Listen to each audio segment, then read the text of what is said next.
Hey folks. Alright, so it's been, wow, about a month since I've done a video. So let's just give you an update on the fish room here. I'm trying to move some stuff around to be able to see things a little better. Alright, so this is my guppies I have down here.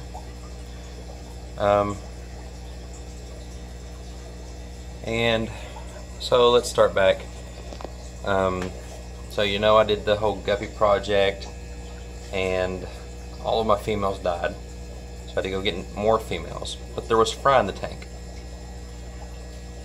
Well, I came in one evening after work and my sponge filter wasn't working, and I panicked and threw a power filter in there. Great. Live on. Can you see inside that sponge filter right there?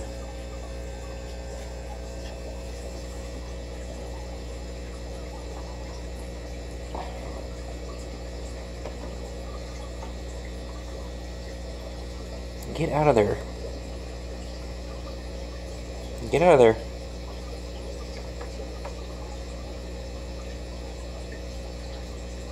Get out of there.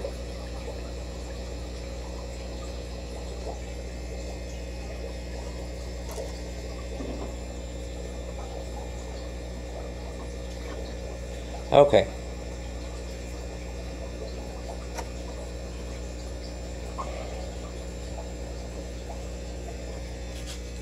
So back to what I was saying. All the female guppies died, so I went and bought more. And on the suggestion of some of you all, I tested the water in this tank for pH, which I never had really watched pH other than with like African cichlids and marine tanks. But the pH in here was like 8.1 in the tank. So I did another water change on it and tested the water, or the pH coming out of the tap, and we were hitting about a 6.3 one day and a 6.5 another day. But after that, they started doing alright, so I moved a male and a female upstairs into another tank. So I've got 2 females and a male up there, and the 2 females and male down here, plus what fry survived my idiotic move with the power filter. And as you saw a moment ago, I've got some bristlenose in here because I haven't had much luck with bristlenose in the past. But I think I still have, you can see one right there, 2 albinos and 2 regular, what do they call them, chocolates or browns or something. So that's this tank. And I also picked up some guppy grass back there. So thought that would help with the guppies. Guppy grass, also known as Naha grass. And I think I may have either a piece or 2 of water lettuce in there. Then over here to this side, got my crown tail beta over here, kind of down here on loan from one of my daughter's tanks. Got 2 more tanks over here empty. Got a little box filter and internal power filter on that one without a heater.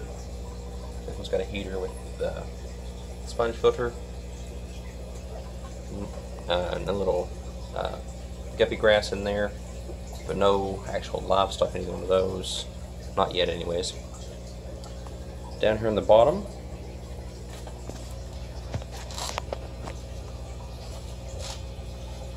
I didn't clean the glass on this tank, so I got water droplets and all kinds of funness on the tank. But these are some little Amica splendens that I picked up locally here. And I have in the back there, I have an artificial plant in the front there holding the hornwort in the back portion of the tank. Otherwise it floats all over the tank. But that plastic plant is keeping it at bay right now. And some little water lettuce up top. And the little Amica splendens here, they like to go up and nibble on the water lettuce some.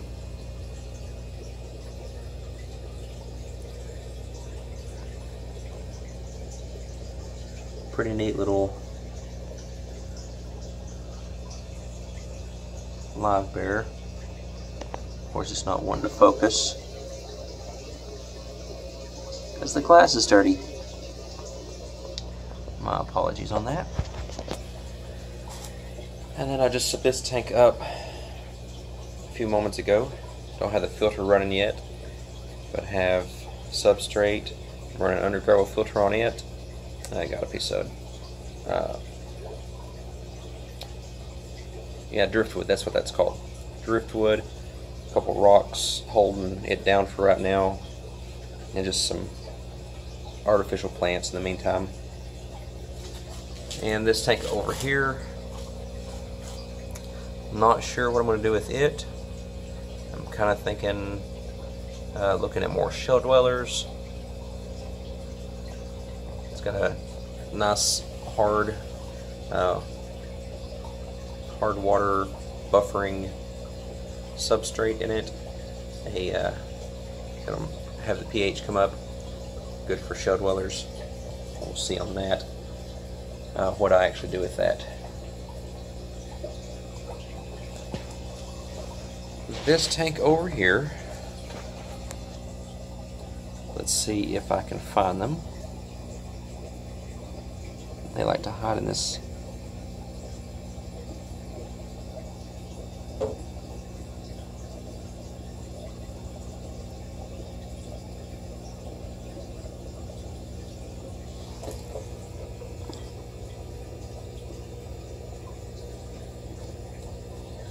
Well, there's the female. Just standard black convict. And I was going to say that since I've moved more fish down here, none of them have bred and refuse to breed. But I don't know if you can make it out or not. Right there on the glass of the bottom, next to that brick, are some wigglers. So we'll cover little mama back up. And we will look for the male. He may be, yep, there he is, hiding behind the filter. So that's good news. I got some fry in that tank. Move right above it up here. This tank here. There's one of the little guys here. Picked these up at a club meeting. They are Honduran red points. And I'll probably do a species profile on them. I didn't know a whole lot about those, but they're pretty interesting.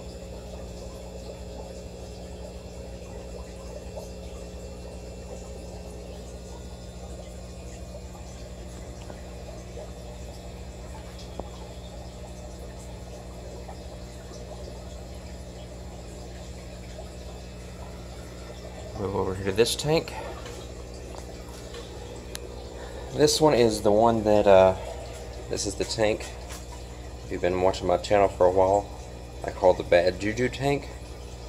So what I did is, didn't put any substrate in it, just put a sponge filter and a heater in it, and started off with this little ship ornament. And now I've got this thing in here just setting for now. And I dropped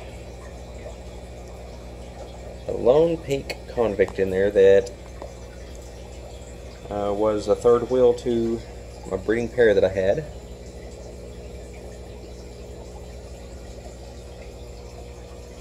And there's a little guppy grass floating around in there. We'll move next door over here. I picked these up. I think I paid like $2 for all of them. And they were labeled cherry barbs.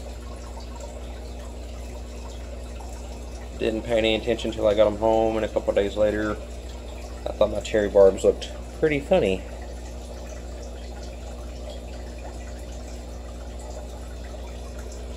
And that's because they aren't cherry barbs.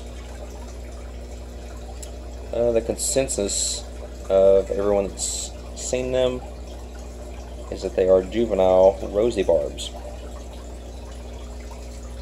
So that's fun.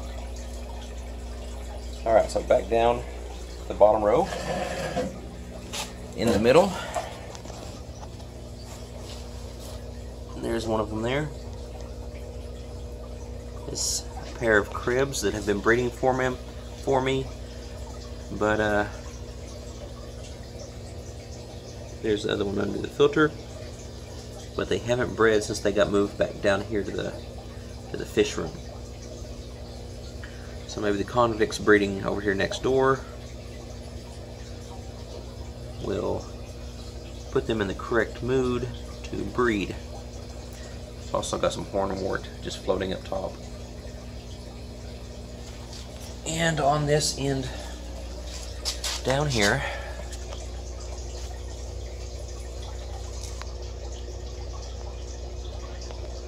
under the little pot there is one, and I can see the female, whoops, was behind that other pot. Now she's back behind the filter.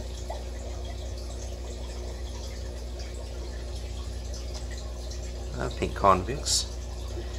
These were my breeding pair that I had upstairs, and like I was saying, when I moved the fish back down here, they haven't really wanted to breed. So maybe it'll be better here shortly with the convicts setting the mood over there. Swing around here. Yep, that's right. Goldfish.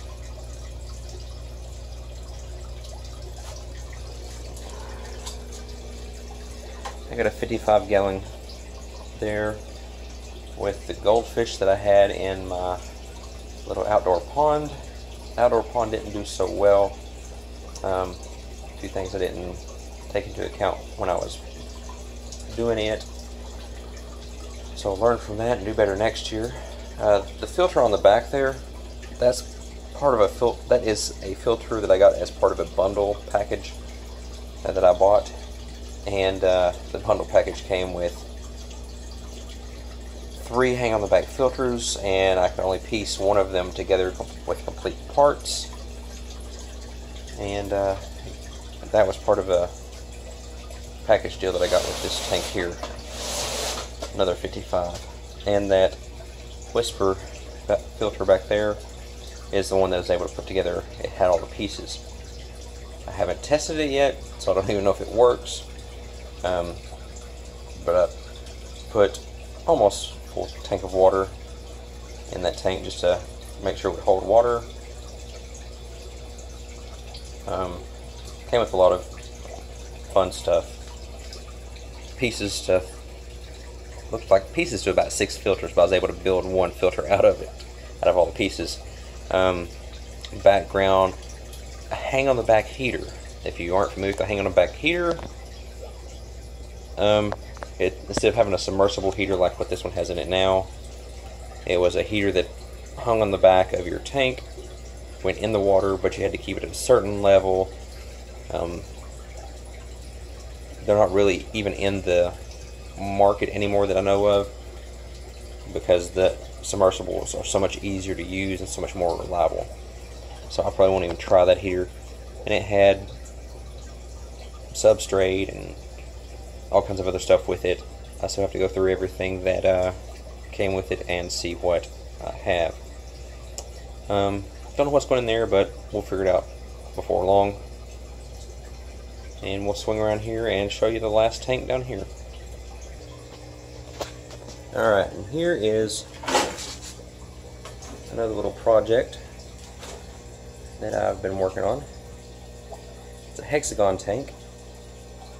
Not sure the size. I'm guessing either a 20 or a 30 gallon.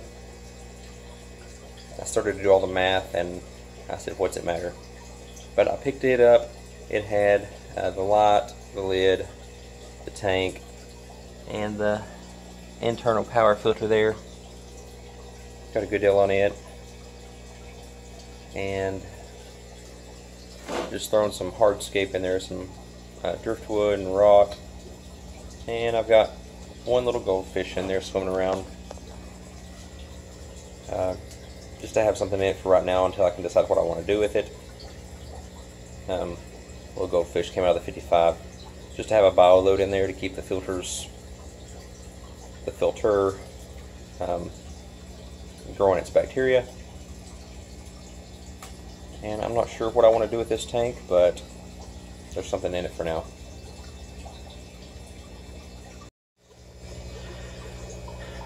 But yeah, a little bit going on in the fish room, and trying to do a few little changes. I'm probably going to move the tanks out of my closet back down here. At the time it was a good idea to put them in the closet, but it's not really working out so well. I like the idea of having them up there, but they're not as accessible as they are down here. So I'm thinking I just might move them down here and build another rack down here to put them on. But we'll see how that goes. Let me know what you think about what I got, the different fish that are new arrivals and stuff, and what I should put in the empty tanks. I don't know. I'm thinking about the they're not cherry barbs, the rosy barbs, throwing them in with something else as a dither fish, because I hadn't intended on getting the rosy barbs. I was really wanting cherry barbs. But yeah, what should I put in the hexagon tank? Got the 20 with the underbarrel filter, the 20 with the sand in the bottom, a couple tins. Do have some new fish upstairs that will be coming down. I'll show you those in a different video though. And I need to clean up around here. It's a bit of a mess. Well, until next time, you know what to do. Hit the subscribe button if you want to see more content. The notification bell will tell you when I've uploaded stuff. And give me a thumbs up or thumbs down. Let me know what you thought. And leave a comment. And we'll see you next time.